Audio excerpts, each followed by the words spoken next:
ফুরাইছে ডাইল ফুরাইছে ও গেদের বাপ কামে যাওয়া রে, কামে যাইয়া টাকা আইনা বাজার করো রে।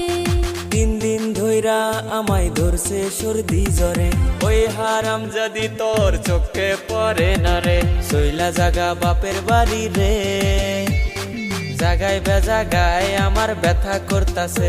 তুই সইলা জাগা বাপের বাড়ি রে, সব শরীর ব্যথায় আমার ভইরা গেছে রে।